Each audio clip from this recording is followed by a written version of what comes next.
జై సద్గురుభ్యో నమ. శ్రీమత్పరశురామ నరసింహదాసకృత శివరామ దీక్షిత చూర్ణిక. ఈరోజు మనం 11వ రోజు ప్రథమ చూర్ణిక. పురాణాలు, ఈ 18 పురాణాలు, వాటి గురించి మనం తెలుసుకోవాలంటే మొట్టమొదటిది బ్రహ్మపురాణం. దీనిని బ్రహ్మదేవుడు మరీచికి బోధించాడు. దీనిలో 10,000 శ్లోకాలు ఉంటాయి. ఇక రెండవది పద్మపురాణం. ఇది బ్రహ్మ చెప్పబడినటువంటిది, 55,000 శ్లోకాలు ఉంటాయి. ఇక విష్ణు పురాణం, ఇది పరాశర మహర్షి రచించినటువంటిది, 8,000 శ్లోకాలు. ఇక శైవ పురాణం లేక శివపురాణం, ఇది వాయుదేవుడు రచించాడు. దీన్నే వాయు పురాణము అని కూడా అంటారు. దీంట్లో 24,000 శ్లోకాలు ఉన్నాయి. ఇక భాగవత పురాణం, ఇది సుఖయోగీంద్రుడు పరీక్ష మహారాజుకు బోధించినటువంటిది, 18,000 శ్లోకాలు ఉన్నాయి. ఇక నారద పురాణం, ఇది నారద మహర్షి రచించారు, 25,000 శ్లోకాలు ఉంటాయి. ఇక మార్కండేయ పురాణం, ఇది మార్కండేయ మహర్షి రచించినటువంటిది. ఇందు పక్షులు జైమినికి ప్రశస్తమైనటువంటి ధర్మాలు బోధించాయి, 32,000 శ్లోకాలు ఉంటాయి. ఇక భవిష్యోత్తర పురాణం, ఇది శతానీకుడు అనే మహనీయుడు సుమంతునకు బోధించినటువంటిది, 31,000 శ్లోకాలు. ఇక ఆగ్నేయ పురాణం, దీనిని భృగు మహర్షి వారు ఈ యాగాదులు ఏ విధంగా చేయాలి అనేటువంటి పురాణం ఇది. దీనిలో 8,000 శ్లోకాలు. ఇక బ్రహ్మకైవర్త పురాణం, ఇది వశిష్ఠ మహర్షి అంబరీషునికి ఉపదేశించింది, 12,000 శ్లోకాలు ఉంటాయి. ఇక లింగ పురాణం, దీనిని నందికేశ్వరుడు రచించాడు, 11,000 శ్లోకాలు. ఇక వరాహ పురాణం, వరాహముని భూదేవికి ఉపదేశించింది ఈ వరాహ పురాణం, ఇది 24,000 శ్లోకాలు. ఇక స్కాంద పురాణం, ఇది కుమారస్వామి చెప్పినటువంటిది. దీనిలో 1,00,000 శ్లోకాలు ఉంటాయి, చాలా పెద్ద పురాణం ఇది. ఇక వామన పురాణం, ఇది బ్రహ్మదేవుడు రచించినటువంటిది, 14,000 శ్లోకాలు. ఇక మత్స్య పురాణం, శ్రీ మహావిష్ణు మత్స్యావతారంలో మనువుకి ఉపదేశించినటువంటిది, 14,000 శ్లోకాలు. ఇక కూర్మ పురాణం, కూర్మావతారంలో శ్రీ మహావిష్ణువు రచించినటువంటిది, 6,000 శ్లోకాలు. ఇక గరుడ పురాణం, ఇది విష్ణువు గరుత్మంతుడికి బోధించినటువంటిది, 14,000 శ్లోకాలు. ఇక బ్రహ్మాండ పురాణం, బ్రహ్మదేవుడు రచించాడు దీన్ని, 12,200 శ్లోకాలు. ఈ 18 పురాణాల్లో కూడా సాత్విక పురాణాలు 6. ఏవంటే విష్ణు, భాగవత, నారద, గరుడ, పద్మ, వరాహ, ఇవి సాత్విక పురాణాలు. ఇవి విష్ణు ప్రతిపాద్యాలు, ఇవి మోక్షప్రదాలు. ఇక రాజస పురాణాలు ఏవంటే ఇవి కూడా 6. బ్రహ్మ, బ్రహ్మాండ, బ్రహ్మకైవర్త, మార్కండేయ, భవిష్య, వామన, ఇవి రాజస పురాణాలు. ఇవి బ్రహ్మ ప్రతిపాద్యాలు, స్వర్గపదాలు ఇవి. ఇక తామస పురాణాలు కూడా 6. అవేవంటే శైవ, లైంగ, స్కంద, ఆగ్నేయ, మత్స్య, కూర్మ, ఇవి తామస పురాణాలు. ఇవి ఏంటంటే శివునిచే ప్రతిపాదించబడినటువంటివి. వీరిని విన్నవారికి మతిపోతుంది, మతిపోయినప్పుడు మాయ తొలగిపోతుంది. వీటికి ఉపపురాణాలు కూడా ఉన్నాయి. పై చెప్పిన పురాణముల యొక్క లక్షణాలు 2 విధాలుగా ఉంటుంది. ఎలా అంటే స్వర్గము, ప్రతిస్వర్గము అంటే సృష్టి ప్రళయం, వృత్తి అంటే వ్యాపారం, రక్ష అంటే పరిపాలన, మన్వంతరం మన్వాదుల కాలం, వంశం వంశానుచరితం అంటే ఈ సూర్య చంద్రవంశస్థుల యొక్క చరిత్రలు, సమస్త అంటే స్థితి, హేతు అంటే కారణం, అపాశ్రయం, ఈ 10 కూడా పురాణానికి లక్షణాలు. అందుకే అంటారు సర్గోపస్య విసర్గచ్చ వృత్తి రక్షాంతరాణిచ వంశో వంశానుచరితం సంస్థా హేతురపాశ్రయ దశభిర్లక్షణైర్యుక్తం పురాణం తద్విదో విదుహు అని.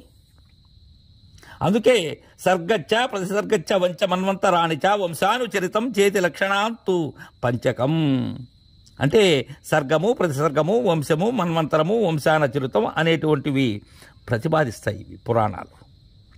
సర్గం అంటే ఏంది? సర్వ ప్రపంచము యొక్క సృష్టిని విస్తరింపచేయటం. ప్రతిసర్గం అంటే ఏంటి? సకల ప్రపంచమును లయమయ్యేటువంటి లక్షణాన్ని తెలియజేయటం. వంశం అంటే పృథుప్రియవ్రతాదుల వంశోత్పత్తిని విశదీకరించటం, అంటే ఈ సూర్యవంశం కానీ చంద్రవంశం కానీ. మన్వంతరం అంటే చతుర్దశ అంటే ఈ 14 మనువులలో ఏ కల్పమునందు ఏ మనువు కాలమున ఏ ఏ కార్యములు జరిగాయో ఆ వృత్తాంతాలు తెలియజేసేటువంటిదే ఈ మన్వంతరం.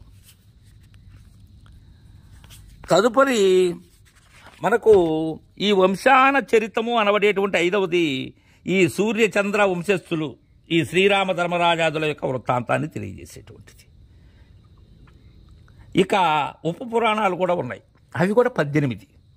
సనత్కుమార, నారసింహ, స్కంద, శివ, దౌర్వాస, నారదీయ, కాపిల, మానవ, ఔషణ, బ్రహ్మాండ, వారుణ, కౌశిక, లైంగ, సాంబ, సౌర, పారాశర, మారీచ, భార్గవ అనేటువంటివి. ఇక ఇతిహాసాల గురించి మనం తెలుసుకోవాలంటే, ఇతిహాసము అంటే పూర్వపు కథల చరిత్రాంశమే, అంటే రామాయణ భారతాలు. దీనికి శ్లోకం ఏమంటుందంటే, ధర్మార్థ కామ మోక్షాణం ఉపదేశ సమన్వితం పూర్వవృత్త కథాయుక్త ఉపదేశ సమన్వితం. అంటే ధర్మము, అర్థము, కామము, మోక్షమే ఈ పురుషార్థాలు, చతుర్విధ పురుషార్థములు. వీటితో కూడుకొని మునుపు జరిగిన వృత్తాంతములతో కూడినదై ఏదైతే ఉన్నదో దానిని ఇతిహాసము అని చెప్తారు. ధర్మం అనేది ఈ లోకంలో అన్నిటికన్నా గొప్పది, అత్యంతము కూడా శక్తివంతమైనటువంటి నీడది, అది ఆధారం, రక్ష. అది ధర్మాన్ని అనుసరించడం వలన ఫలము, భౌతిక సంపత్తు, ఆనందము, ధర్మపరుడైనటువంటి వారికి సర్వ శుభాలు సమకూరుతాయి. విశ్వానికి ధర్మమే ఆధారం. ధర్మము తను రక్షించిన వారిని తాను రక్షిస్తుంది. అందుకే ధర్మో రక్షతి రక్షిత అనేది. సత్యధర్మమును అనుసరించిన జీవికి మృత్యు భయం లేదు. ఎంత బుద్ధిమంతునికైనా సరే ధర్మ సూక్ష్మము తెలుసుకొనుట సులభం కాదది. సకాలమున న్యాయబద్ధంగా పురుషుడు ధర్మానుసారములైన అర్ధకామములు సంగ్రహించాలి. అర్ధకామముల మధ్య ధర్మం నిలవాలి. ధర్మార్థములు విడిచి విశేషకుముల వెంటబడిన పురుషుడు వృక్షాగ్ర శాఖపై నిద్రించిన వాని వలె ఏనాటికైనా కిందపడి కష్టాలు పాలవుతాడు. ఇతిహాస భాగము విపులం అలంకృతం అయినను కూడా తుదకు ఆ కృతి విపుల ధర్మశాస్త్రంగా మారింది. ఇక్కడ ధర్మశాస్త్రము, స్మృతుల గురించి మనం తెలుసుకుందాం. దీనిలో మూల స్మృతులు, ముఖ్య స్మృతులు, ఉపస్మృతులు అని. ప్రతి స్మృతిలో కూడా 3 విధాలుగా ఉంటాయి, 3 భాగాలుగా. అంటే ఆచారకాండం, ప్రాయశ్చిత్తకాండం, వ్యవహారకాండం.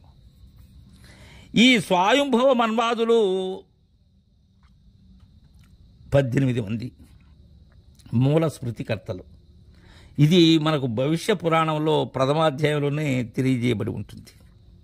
వాళ్ళు ఎవరెవరంటే ఈ 18 మంది: మనువు, విష్ణువు, యముడు, అంగీరసుడు, వశిష్ఠుడు, దక్షుడు, సంవర్తుడు, శాతాతవుడు, పరాశరుడు, ఆపస్తంభుడు, ఉశసనుడు, కాత్యాయనుడు, బృహస్పతి, గౌతముడు, శంకుడు, లిఖితుడు, హరితుడు, అత్రి. ఈ 18 మంది ఈ ధర్మశాస్త్రాన్ని ఎరిగినటువంటి వారు. స్మృతులు అంటే ఏంటి? ధర్మశాస్త్రాలే. వీటికి మూల స్మృతులు 18 ఉన్నాయి. ఆ మూల స్మృతులేవంటే మనుస్మృతి, బ్రహ్మమనుస్మృతి, వశిష్ఠ స్మృతి, కశ్యప స్మృతి, భారద్వాజ స్మృతి, గౌతమ స్మృతి, యాజ్ఞవల్క్య స్మృతి, భృగు స్మృతి, నారద స్మృతి, కపిల స్మృతి, పరాశర స్మృతి, వ్యాస స్మృతి, కాత్యాయన స్మృతి, అపస్తంభ స్మృతి, అశ్వరాయన స్మృతి, కణ్వ స్మృతి, అత్రి స్మృతి, హరిత స్మృతులు అనబడేటువంటివి 18. తదుపరి ముఖ్యమైన స్మృతుల పేర్లు మనం ఎక్కువగా మనుస్మృతి, యాజ్ఞవల్క్య స్మృతి, పరాశర స్మృతి, నారద స్మృతి, శంఖలిఖిత స్మృతి అనేటువంటివి ముఖ్యమైనటువంటివి. ఇక్కడ ఈ స్మృతుల యొక్క కర్తల పేర్లు 18 మంది ఉన్నారు. వీరు కూడా ఎవరెవరు? జాబాలి, నచికేతుడు, స్కందుడు, లోకాక్షి, కాశ్యపుడు, వ్యాసుడు, సనత్కుమారుడు, శంతనుడు, జనకుడు, వ్యాఘ్రుడు, కాత్యాయనుడు, జాతుకర్ణి, కపింజలుడు, బోధాయనుడు, కాణాదుడు, విశ్వామిత్రుడు, పైతినసి, గోబిలుడు అనే 18 మంది. స్మృతులన్నిటికంటే కూడా మిగుల శ్రేష్టము, ప్రమాణము అయినటువంటిది మనుస్మృతి. ఇది ఋగ్వేదమే తెలియజేస్తుంది. ఏమంటుంది ఋగ్వేదం? యద్వై కించ మనురవద తత్ భేషజం. మనువు చెప్పినది ఏదైతే ఉన్నదో అది అంతయు కూడా వ్యాధికి ఔషధం లాంటిది అని చెప్తారు. వేదార్థాలను సంగ్రహించి రచింపబడి ఉండటం కాబట్టి మనుస్మృతియే శ్రేష్టమైనటువంటిది. మనుస్మృతికి విరోధంగా ఏది చెప్పినా కానీ అది ప్రమాణం కాదు. ఇక్కడ ఇంకొక విషయం ఏంటంటే, శృతి స్మృతి విరోధేతు శృతిరేవ గరీయసి అవిరోధే సదాకార్యం స్మార్థం వైదికవత్ సదా. వేదాలకు శృతికి విరోధముగా ఉండే తావుల యందు శృతియే గౌరవమైన ప్రమాణమవుతుంది. వానిలో విరోధము లేని ఎడల శృతి వలనే స్మృతియు ఎల్లప్పుడూ కూడా అనుష్ఠింపదగినటువంటిది. ఇక్కడ ధర్మశాస్త్రము నీతిమత సంబంధములలో మానవుని సాంఘిక జీవితమును వివరిస్తుంటుంది ధర్మశాస్త్రం. అర్థశాస్త్రం అనేది మానవుని ఇతర వ్యవస్థలు ఏవైతే ఉన్నావో వాటిని నిర్ణయిస్తుంది. అర్థమనగా అంటే మన మానవ స్థితి. శాస్త్రం అంటే శాసించేటువంటిది. కౌటిల్యుడి యొక్క అర్థశాస్త్రాన్ని గురించి మనం వివరించుకున్నట్లయితే ఇది 15 భాగాలు, 6000 శ్లోకాలు ఈ అర్థశాస్త్రం. ఇది క్రీస్తుకు పూర్వం 300 సంవత్సరం నాడు రచించారు అని తెలుస్తూ ఉన్నది. ఈ కౌటిల్యుడిని చాణక్యుడని విష్ణుగుప్తుడని తెలియచేస్తారు. ఎలా అంటే, తతోదర శాస్త్రాన్ని మన్వాధీన్యర్థ శాస్త్రాన్ని అని విష్ణు శర్మ తెలియజేస్తారు మనకు. కర్మలను నిష్కామ బుద్ధితో అనాసక్తపూర్వకముగా చేస్తూ వచ్చినట్లయితే అట్టి కర్మలను ఈశ్వరునికి అర్పించి తమకు ఫలము ఎదురు చూడక అనుష్ఠించుతున్నారో వారే యోగులు. ఆ విధముగా చిత్తం శుద్ధపడినట్లయితే జ్ఞానం ఉదయిస్తుంది. ఆ జ్ఞానమే మోక్షానికి చేరుస్తుంది. ఇక్కడ ఈ చున్నికలో చివరిలో శిష్యజన పరిపాలనం అంటారు పరశురామ నరసింహదాస్ గారు.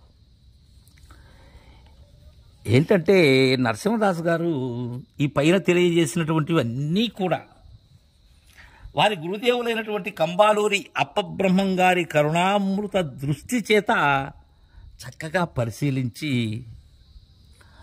తనను ఆశ్రయించిన ఆ శిష్య సృజనావళి ఎవరైతే ఉన్నారో వారికి ప్రతి అంశాన్ని విడమరచి బోధించి ఆ శిష్యులను తనంతటి వారిగా చేయటమే శిష్యజన పరిపాలన.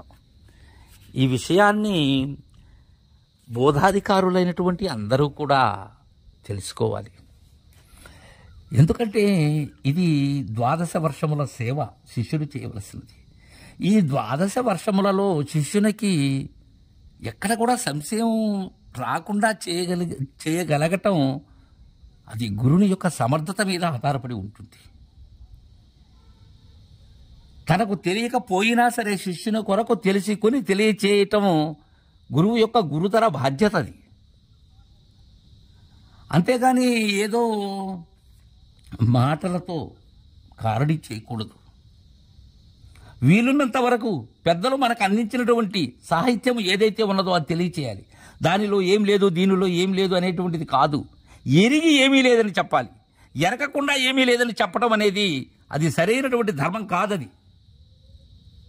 నేను దాన్ని అందుకొని నేను దానిలో ఉన్న సత్యాసత్యాలను గ్రహించి అది సత్యమో అసత్యమో అనేది శిష్యునికి విడమరచి చెప్పగలగాలి. మనం రేపు 2వ చూర్ణిక నిత్యానిత్య వస్తు వివేక ఇహ మూత్రార్థ ఫలభోగ విరాగ శమదమ శాంతి తితిక్షా శ్రద్ధోపరతి ముముక్షత్వ స్వస్తికారోహణ స్పర్శ త్రివిధ దీక్ష పరం భక్తజన వశీకరం గుర్చి రేపటి నుంచి తెలుసుకుందాం. జై గురుదేవా.